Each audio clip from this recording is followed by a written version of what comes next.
Hola familia y amigos, bendiciones en el nombre poderoso de Jesús. Mi nombre es Elmer Arana, soy apologeta católico y miembro del movimiento misionero San Juan 23.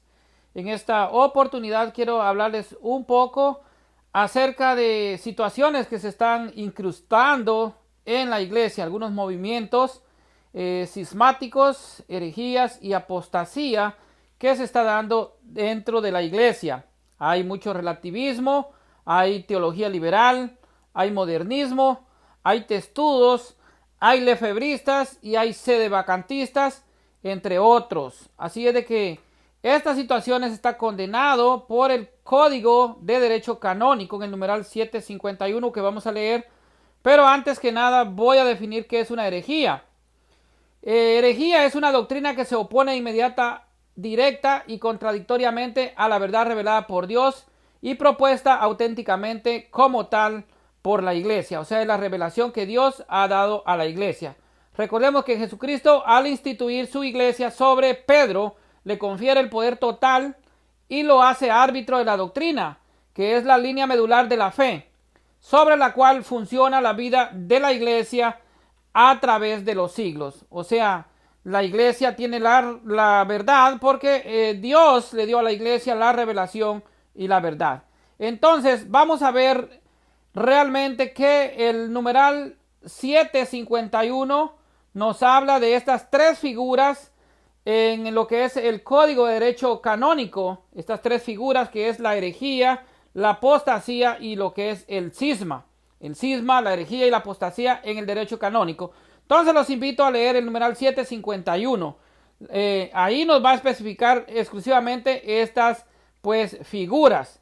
Vamos a ver también cómo define también la herejía, aparte de lo que ya yo les di, lo que es la definición de herejía, como el numeral 751 del Código de Derecho Canónico también define pues la herejía. Entonces la iglesia se sabe depositaria de un cuerpo doctrinal entregado por Jesucristo para la salvación de los hombres. Es el llamado depósito de la fe. Es función de la iglesia defender la integridad del depósito de fe, para lo cual cuenta con la indefectibilidad prometida por el Señor en Mateo 16:18.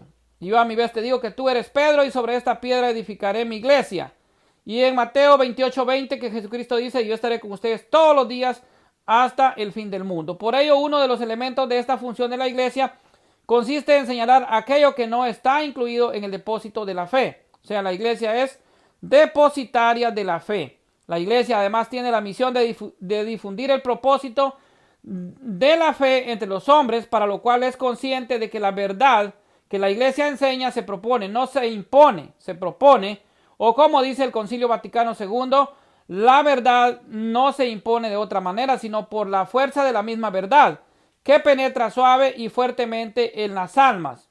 Esto nosotros lo vemos en lo que es el Concilio Vaticano II, Declaración Dignitatis Humanae, numeral 1.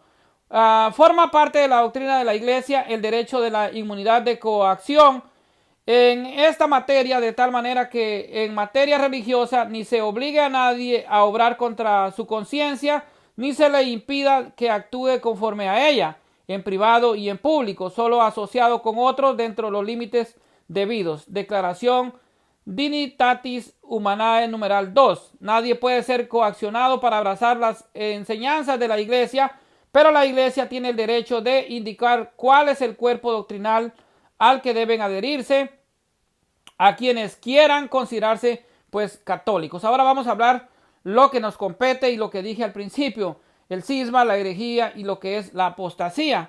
El Código de Derecho Canónico define estas tres figuras. El canon 751 dice que se llama herejía a la negación pertinaz, después de haber recibido el bautismo, de una verdad que sea de a creerse con fe divina y católica, o la duda pertinaz sobre la misma. Apostasía es el rechazo total de la fe cristiana. Cisma es el rechazo de la sujeción al sumo pontífice o de la comunión con los miembros de la iglesia a él sometidos. Entonces la herejía, por tanto, la herejía es la negación pertinaz de una verdad que ha de creerse con fe divina y católica. Este es lo que define el canon, el numeral 750-751. Se define pues se debe creer con fe divina y católica. Esto es lo que enseña la iglesia. Entonces, el cisma, ¿qué es el cisma? Porque aquí andan muchos promoviendo el cisma. El cisma es el rechazo de la sujeción al sumo pontífice o de la comunión con los miembros de la iglesia, a él sometidos. El que incurre en cisma no niega ninguna verdad de fe, pero rompe el vínculo que le une con Roma, pontífice y los demás miembros de la iglesia. Esto es lo que yo les dije al principio, un sedevacantista. El sedevacantista, como ya sabemos, es una posición teológica o un movimiento teológico minoritario dentro de la iglesia católica que cree que el actual papa no es el sucesor de Pedro y cree que la sede de Roma está vacante. Entonces, a esto prácticamente se refiere lo que es los que constituyen los sedevacantistas y los que están causando cisma dentro de la iglesia. La apostasía, ¿qué es la apostasía? Es el rechazo total de la fe cristiana. En este caso no se rechaza una doctrina católica, sino que se rechaza a la iglesia católica entera. Pueda que el apóstata comparta algunas doctrinas católicas, pero rechaza la autoridad de la iglesia. Un ejemplo sería el del católico que se hace musulmán o está sujeto, sería pues también irse a otra religión, aceptar parte, por ejemplo, si creemos en la Santa Trinidad, pero no rechazamos los dogmas de fe de la iglesia. Por ejemplo, los dogmas marianos u otros dogmas que están prescritos y aprobados por la iglesia. Esto sería apóstata, o aquellos que salen de la iglesia y van a fundar afuera otro movimiento religioso o otra iglesia. Esto es apostasía. Entonces vemos por ahí algunos grupos, como ya dije, el grupo testudo que ha estado pues tirándole a los sacerdotes, al padre Luis Toro, a Luis Carrión, que es mi amigo el cura, y a otros sacerdotes más, también algunos predicadores católicos, algunos apologistas católicos, y se ha atacado directamente, y esto pues se cae en lo que es pues una de estas tres figuras que está condenado por el Código de Derecho Canónico en el numeral 751. O sea, provoca un cisma, y esto pues no va realmente con lo que es la enseñanza de la doctrina católica. También tenemos otros movimientos como lefebristas. ¿Quiénes son los lefebristas? Pues son seguidores del arzobispo francés de nombre Marcel Lefebvre. Este pues no estuvo de acuerdo con las directrices del Concilio Vaticano II que fue aprobado en el año 1960 por la iglesia. Por ahí tenemos también otros hermanos que se dicen católicos pero nos viven atacando. Por ejemplo, el amigo Jefferson Steve Ramos, que vive diciendo, y también el señor Luis Hernández, que se consideran católicos, pero nos viven atacando como que somos apologetas de garrote. Esto lo decía ayer el señor Jefferson Steven Ramos, un niño que pues parece que le falta ir a la escuela porque comete muchos horrores gramaticales, no sabe escribir perfectamente el español, y es por eso que yo le instaba a ir a la escuela, regresar a la primaria y aprender pues lo que son las leyes de la gramática, porque sí le falta mucho, pero este niño está jugando a ser apologista y está atacando a apologistas como al hermano Rodrigo Andrés Calvo, a mi persona y también a Max Rupert. También tenemos por allí, como ya dije, pues este hermano que se llama Luis Hernández, si no estoy mal, estaba poniendo un meme donde nos decía que nosotros éramos apologetas del garrote, y también daba otra, déjenme ver para no quedarles mal, enseñarles la foto que este señor mostraba ayer y nos decía apologetas tóxicos. Perdón, esa es la palabra que él utilizaba, se las voy a enseñar. Ustedes lo ven, este es del católico Luis Hernández, y ahí parece pues mi hermano Torres, apologeta católico, Max Rupert, mi hermana Betty Love, y mi persona, y también Rodrigo Andrés Calvo y el otro hermano, y nos dice apologetas tóxicos. Esto también es lo que están utilizando pues este niño Jefferson Steve Ramos, que nos ha llamado igual que el grupo Testudo, nos ha dicho que nosotros somos apologetas del garrote, cosa que no es cierto, porque nosotros enseñamos la doctrina de la iglesia. El Papa Juan Pablo II decía referente a la fe, dice, cree en tu fe. Católico, cree en tu fe.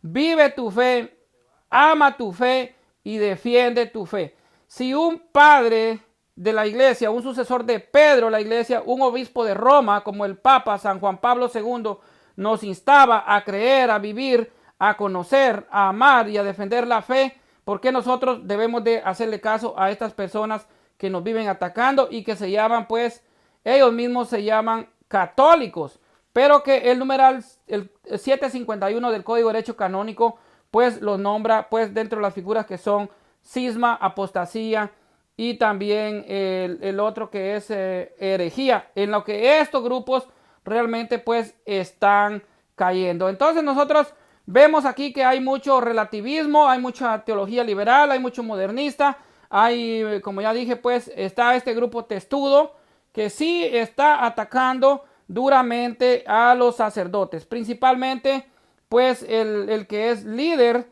de este grupo. Yo insto a mi hermana Betty Betty Valenzuela para que abandone ese grupo y evitar los roces y nosotros pues sigamos predicando la enseñanza de la iglesia. Debemos de enseñar lo que la iglesia enseña. Si nosotros enseñamos cosas contrarias a la iglesia, pues estamos cayendo también en herejías. No podemos enseñar lo que la iglesia no enseña. Nos tenemos que adaptar y someternos a la autoridad del colegio apostólico de la iglesia, al magisterio de la iglesia, lo que enseña la iglesia, no lo que enseñamos nosotros, no lo que creamos nosotros, no opiniones personales de nosotros, sino lo que la iglesia enseña. Esto es lo que hemos de enseñar y apartémonos de estas divisiones que realmente pues causan roces, que causan división y recordemos pues que la iglesia es una sola, como nos dice Efesios 4:5, un solo Señor, una sola fe y un solo bautismo. Quiero decirle pues a estos hermanos que nos dicen también con qué autoridad defendemos la doctrina de la iglesia.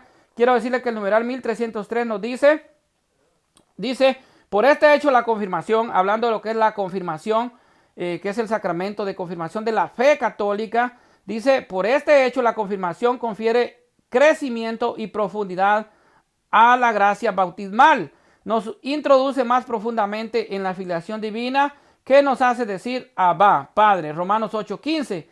Nos une más firmemente a Cristo. Aumenta en nosotros los dones del Espíritu Santo. Y aquí viene algo muy importante. Hace más perfecto nuestro vínculo con la iglesia. Nos concede una fuerza especial del Espíritu Santo para difundir y defender la fe mediante la palabra. O sea, nosotros adquirimos en una efusión especial al Espíritu Santo para poder difundir y defender la fe católica. Y entonces el numeral 1303 del Catecismo de la Iglesia nos confiere la autoridad para defender pues la fe de la iglesia, que es la fe de Cristo. Así que como dijo el Papa Juan Pablo II, católico, cree en tu fe, vive tu fe, ama tu fe, defiende tu fe. Bendiciones para todos en el nombre poderoso de Jesús.